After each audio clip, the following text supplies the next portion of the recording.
الرحمن الرحیم. اسماء ستہ مکبرہ معاہدہ مضاف ہو یا متکلم کے علاوہ کی طرف تو اس کا اعراب حالت رفع میں باؤ، حالت نصب میں الف، حالت جر میں یا کے ساتھ تھا. اس کے 5 احوال اور 5 اعراب کل بتائے تھے.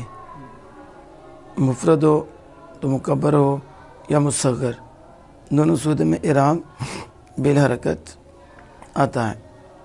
حالت رفع میں ضمہ، حالت نصب میں فتحہ، حالت جر میں کسرہ. اور اگر یہ مفرد نہ ہو تثنیہ تو پھر ان کا اعراب تثنیہ جمع کی طرح آتا ہے، یعنی لفظی بھی اور دوسرا بھی. اور اگر یہ یا متکلم کی طرف مضاف ہو تو تقدیری آتا. صحیح ہے، کیا آتا؟ تقدیری آتا. 5واں الخامس یعنی الصنف الخامس، 5ویں قسم اعراب کی.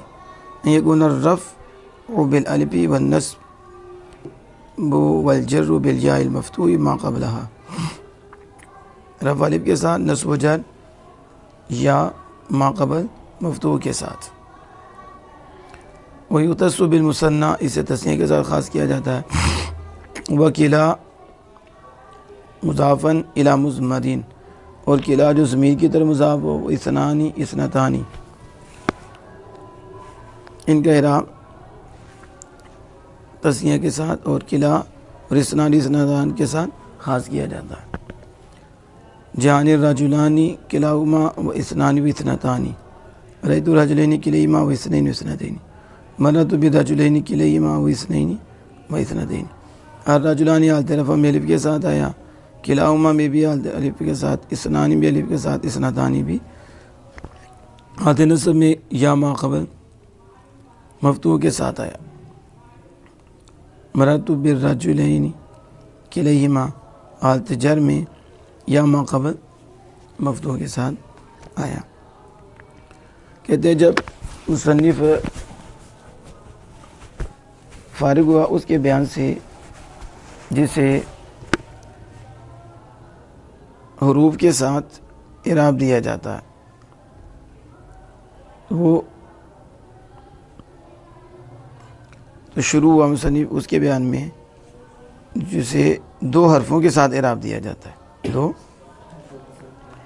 پہلے اس کے بیان سے فارغ ہوا کہ جنہیں اعراب دیا جاتا ہے حروف اعرابیہ ثلاثہ، تینوں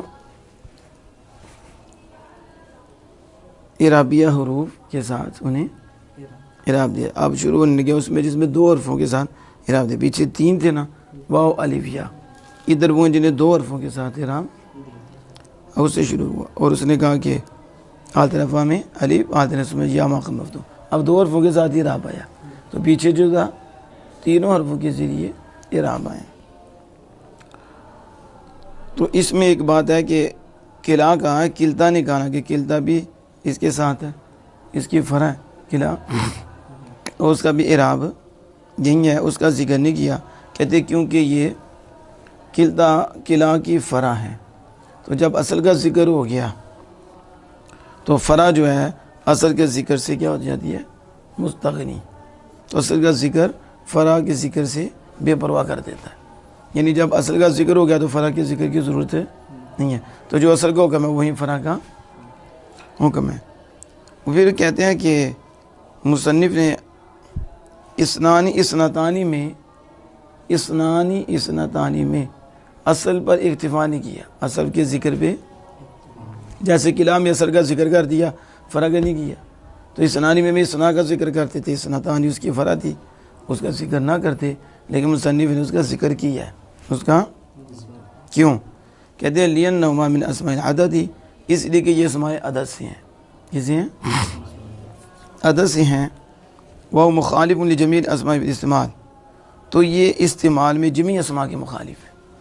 استعمال میں اس کا مطلب یہ دونوں ہی اصل ہیں، کیونکہ جمیع اسماء کا جو استعمال ہے یہ بالکل اس کے مخالف استعمال ہوتے ہیں. اس کے یہ جو کہا مضافا الی مضمر، کس کی طرف مضاف و کلا کلتا ضمیر کی طرف، یہ کیوں کہا؟ کہتے ہیں یہ کہنے سے مصنف بچ گیا کب؟ جب یہ مظہرین ظاہر کی طرف مضاف ہو. کس کی طرف؟ تو اس وقت ان کا حکم عصا کے حکم کی طرح ہے. اس کے یعنی اس وقت تینوں حالتوں میں اعراب تقدیری ہوگا. اعراب مثلا جب یہ ہوگا جاءنی کلا الرجلین، کلر رأیت کلا الرجلین، مررت بکلا الرجلین. اب اس میں یہ نہیں کہ حاضر میں الف ما قبل نہیں، کیونکہ اعراب تقدیری ہے. کیا یہ ظاہر کی طرف مضاف ہو تو اس کا اعراب تقدیری ہوتا ہے، اگر ضمیر کی طرف مضاف ہو تو اعراب بالحرف ہوتا ہے. اعراب لہذا یہاں مضمر کی قید ہی اس لیے لگائی ہے کہ اس سے بچ جائے جب یہ مضاف ہو مظہر کی طرف تو پھر اس کا اعراب تقدیری ہوتا ہے. تو مصنف نے کہا جب ضمیر کی طرف مضاف ہو تو پھر اس کا اعراب تثنیہ کا اعراب ہو. اس کا اعراب میں سے آپ کہتے ہیں جہاں میں نے مثالیں دے دی ہیں. تو جانی کلا الرجلین رأیت کلا الرجلین مررت بکلا الرجلین بسقوط الالف عن التلفظ بالاحوال الثلاثہ. تینوں حوالوں میں الف کا تلفظ کوئی نہیں ہو رہا. کلا کا تلفظ ہوتا ہے جان، کلر کلر کلر نہیں نہ ہوتا. تو تینوں حالتوں میں الف کا ذکر نہیں ہے بلکہ الف تلفظ سے ہی گرا دیا گیا، تلفظ سے ہی. یہ اعراب تقدیری ہے. کہتے ہیں پھر اگر تو کہے کہ مصنف نے کلا الف کے ساتھ حالت رفع میں اور یا کے ساتھ نصب و جر میں اس کی قید لگا دی ہے ضمیر کی طرف اضافت کی قید کے ساتھ، ضمیر کی طرف قید کے ساتھ، تو یہ کیوں کیا؟ تو ہم کہیں گے کہ جو قلعہ ہے اس کے دو اعتبار ہیں. قلعہ کے دو اعتبار ہیں، ایک اعتبار اللفظ ہے، ایک اعتبار المعنی ہے. قلعہ کے دو اعتبار ہیں، ایک لفظ کا اعتبار ہے، ایک معنی کا اعتبار ہے. لفظ کے اعتبار سے یہ مفرد ہے، معنی کے اعتبار سے یہ تثنیہ ہے. لفظ کے اعتبار سے اور معنی کے اعتبار سے. پر اس کا لفظ تقاضا کرتا ہے کہ اعراب بالحرکت ہو. لفظ کیا تقاضا کرتا ہے؟ مفرد تو آپ کو پتہ ہے، مفرد اعراب بالحرکت کا تقاضا کرتا ہے. تو جب لفظ کے اعتبار کرے تو یہ مفرد ہے، تو پھر یہ وہ لفظ اعتبار کرتا ہے، تقاضا کرتا ہے اعراب بالحرکت کا. اور معنی تثنیہ کا تو وہ تقاضا کرتا ہے اعراب بالحرف کا. اعراب تو بس ان دونوں میں دونوں اعتباروں کا لحاظ کیا گیا. ان میں دونوں اعتباروں کا لحاظ کیا گیا. یعنی جب ضمیر کی طرف کیا ہو مضاف ہو تو بھی اس کا اعراب بالحرف کا اعتبار کیا گیا، اور جب یہ ظاہر کی طرف اعتبار تو اس کا لفظ کا اعتبار کیا گیا، تو پھر اعراب بالحرکت کا اعتبار کیا گیا. اعراب بالحرکت کا اعتبار کیا گیا. پھر سوال یہ ہے کہ جب یہ ضمیر کی طرف مضاف ہو تو حرکت کا اعتبار کیا گیا، وہ کیوں؟ اس میں حرف کا اعتبار کر لیتے. کہتے ہیں اس لیے کہ اضافت ظاہر کی طرف اصل ہے. ظاہر کی طرف مضاف ہو تو وہ کیا ہوتا ہے؟ اصل. اور اعراب بالحرکت بھی اصل ہے. اعراب بالحصل ہے. فأوتی الاصل والاصل، تو اصل کو دے دیا. اصل سمجھ آئی کہ نہیں؟ کہ کہتے ہیں کہ جب مضاف ہو ظاہر کی طرف پھر اس اعراب کر کیوں دیا گیا؟ تو کیا اس لیے کہ اضافت ظاہر کی طرف اصل ہے اور اعراب بالحرکت بھی اصل ہے. اعراب اس لیے اصل کو دے دیا. یعنی جب یہ ظاہر کی طرف مضاف ہوگا تو ظاہر بھی اصل ہے، ظاہر بھی تو اعراب بالحرکت بھی. تو اس وقت اس میں اعراب بالحرکت کا اعتبار کیا جائے گا اور وہ اعراب تقدیری ہوگا. اعراب اور جب ضمیر کی طرف مضاف ہو، ضمیر مضاف ہو تو اسے اعراب بالحرف دیا گیا. اعراب کیوں؟ کہتے ہیں اس لیے کہ اضافت ضمیر کی طرف جب ہوتی ہے تو خلاف اصل ہوتی ہے. اضافت ضمیر کی طرف اور اعراب بالحرف بھی خلاف اصل ہے. حرف کے ساتھ جو اعراب دیا جاتا ہے وہ بھی خلاف اصل ہے. تو جب ضمیر کی طرف مضاف بھی خلاف اصل ہے اور اعراب بالحرف بھی خلاف اصل ہے تو خلاف اصل کو خلاف اصل دے دیا گیا تناسب کی وجہ سے. ادھر بھی باہم نسبت تھی ظاہر کی، اصل تو اعراب اصل کا دے دیا گیا. ادھر بھی باہم مناسبت ہے کہ ضمیر کی طرف مضاف ہو تو خلاف اصل ہے، اعراب بالحرف خلاف اصل ہے. انہی مناسبت کی وجہ سے خلاف اصل کو خلاف اصل دے دیا گیا، یعنی اعراب بالحرف دے دیا. سمجھ آ گئی اس کی؟ سادس یعنی سادسو من الاصناف المذکورہ یعنی ان یکون الصنف السادسو چھٹی قسم ان یکون الرفع بالواو المضموم ما قبلها والنصب والجر بالجاء المکسور ما قبلها ویختص بجمع مذکر سالم. اور یہ چھٹی قسم یہ پیچھے جو اعراب کی قسمیں بیان ہوئی ان میں سے چھٹی قسم ہے. حالت رفع میں واو کے ساتھ، عدم نصب جر میں یا ما قبل مکسور کے ساتھ. جب مصنف ان اسماء کے بیان سے فارغ ہوا جو دو حرفوں کے ساتھ جنہیں اعراب دیا جاتا ہے اور ان دونوں کا رفع الف کے ساتھ ہوتا ہے، تو مصنف اس اسماء کے بیان میں شروع ہوا جنہیں دو حرفوں کے ذریعے اعراب دیا جاتا ہے اور ان کا رفع واو کے ساتھ ہے، الف کے ساتھ نہیں ہے. پہلے بھی دو حرفوں کے ساتھ اعراب دیا جاتا تھا لیکن ان کا رفع الف کے ساتھ تھا. اب ان دو حرفوں کے ساتھ جو اعراب دیا جاتا ہے ان اسماء میں شروع ہوا ہے کہ جن کا رفع واو کے ساتھ ہے، اور اس سے جمع مذکر سالم کے ساتھ کیا کیا جاتا ہے؟ خاص کیا جاتا ہے. تو کہتے ہیں کہ اس قسم کو اعراب کی جمع مذکر سالم کے ساتھ خاص کیا گیا دو وجہوں کی وجہ سے. اس کی دو وجہ ہیں. اول تو اعراب کی مناسبت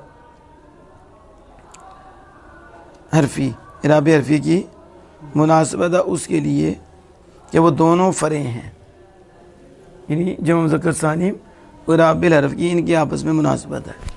وہ کیا مناسبت ہے؟ یعنی دونوں ہی اصل نہیں ہیں. اعراب بالحرف آگے بڑھ لیا تھا خلافی اصل فرع ہے، تو یہ جمع مذکر سالم بھی فرع ہے، تو لہذا دونوں کی نسبت ہوگی کہ نہیں، وہ بھی فرع یہ بھی فرع. ثانی یہ کہ وہ حرف جو اعراب کی صلاحیت رکھتا ہے، ٹھیک ہے، تو اس حرف کا پایا جانا ان کے آخر میں وہ حرف پایا جاتا ہے جو اعراب کی صلاحیت رکھتا ہے. سمجھ آ رہی ہے؟ یعنی ان کے آخر میں جو حرف پایا جا رہا ہے وہ اعراب کی صلاحیت رکھتا ہے. یہ دوسری وجہ ہے. مراد جمع مذکر سالم سے وہ اصطلاحی جمع ہے، یعنی جس کے آخر میں واو یا اور نون مفتوح ہو، یا پھر عبارت حسب مضاف کے ساتھ ہے. اس کی اثر یہ ہے وَيُخْتَصُّ بِصِيغَةِ جمع مذکر سالم، یا پھر یہ ہے کہ جمع مذکر سالم کے صیغہ کے ساتھ خاص کی جاتی ہے. جمع یا وہ کہ واو یا ما قبل مفتوح یا ما قبل مکسور اور نون مفتوح، یا پھر اس سے متعلق ہے جمع مذکر سالم کے صیغے کے ساتھ اسے خاص، یا پھر معطوف کے حذف کے ساتھ ہے. یہ یعنی اس کی تقدیر یہ ہوگی وَيُخْتَصُّ بِجَمْعِ الْمُذَكَّرِ السَّالِمِ وَمَا كَانَ عَلَى صِيغَتِهِ، کیسے خاص کیا تھا جمع مذکر سالم کے ساتھ اور وہ جو اس کے صیغہ پر ہو، جمع مذکر سالم کے اسے بھی اس کے ساتھ خاص کیا جاتا ہے. فلا يخرج من هذا الصنف من الاعراب، تو اس قسم اعراب کی اس قسم سے سنین، ٹھیک ہے، اور قلین، یہ جمع سنا اور سبین، یہ سبا کی جمع اور قلہ کی جمع جو ہے یہ نہیں نکلیں گی. یہ کیوں کے لیے نالا صیغہ جمع مذکر سالم، کیونکہ یہ جمع مذکر سالم کے صیغہ پر ہیں. کس پر ہیں؟ انہوں نے تین باتیں کی. ایک یہ کہ جو واو اور اس طرح کی ہو جمع تو وہ ہے، یا پھر جمع مذکر سالم کے صیغہ کے ساتھ ہے، مضاف حذف ہے، یا پھر عطف ہے، یعنی جمع مذکر سالم کے ساتھ اور اس کے ساتھ جو اس کے صیغہ پر ہو. کیونکہ یہ جو سنین ہے یہ بھی آپ دیکھتے ہیں کہ مؤنث ہے، اور یہ سبا یہ بھی مؤنث ہے، قلہ ہے یہ بھی مؤنث ہے، اور اردون بھی آتی ہے، اردن بھی آتی ہے. تو یہ ساری کہنے ہیں کہ ہم نے کہا کہ جمع مذکر کے صیغہ پر ہو. اب یہ نہیں دکھا ہوا ہے تو مؤنث ہے، یہ ہے تو جمع مذکر کے جمع مذکر کے صیغہ پر ہے. جمع سمجھ آ گئی اس کی؟ اولو عشرونہ، پھر اگر تو کہے کہ اولو عشرونہ اور اس کے ساتھی جمع مذکر سالم کے ذکر کرنے کے بعد یہ تو مستدرک ہیں. یہ کیا ہیں؟ کیونکہ مراد جمع مذکر سے افراد ہے، جمع مذکر سالم سے افراد مراد ہیں، اور اولو اور عشرون اور اس کے ساتھی ٹھیک افراد میں سے ہیں۔ کس میں سے ہیں؟ اس کے افراد میں سے ہیں۔ تو ہم کہیں گے ہم مانتے ہی نہیں کہ یہ اس کے افراد میں سے ہیں، بلکہ یہ دونوں اس کو لاحق ہیں، یہ دونوں ہاں ملاقات میں سے ہیں، اسے لاحق کیے گئے ہیں، کیونکہ ان کی صورت جمع کی صورت ہے، ان کی صورت نہیں ہے ان کے لیے لفظ اس کا کوئی مفرد۔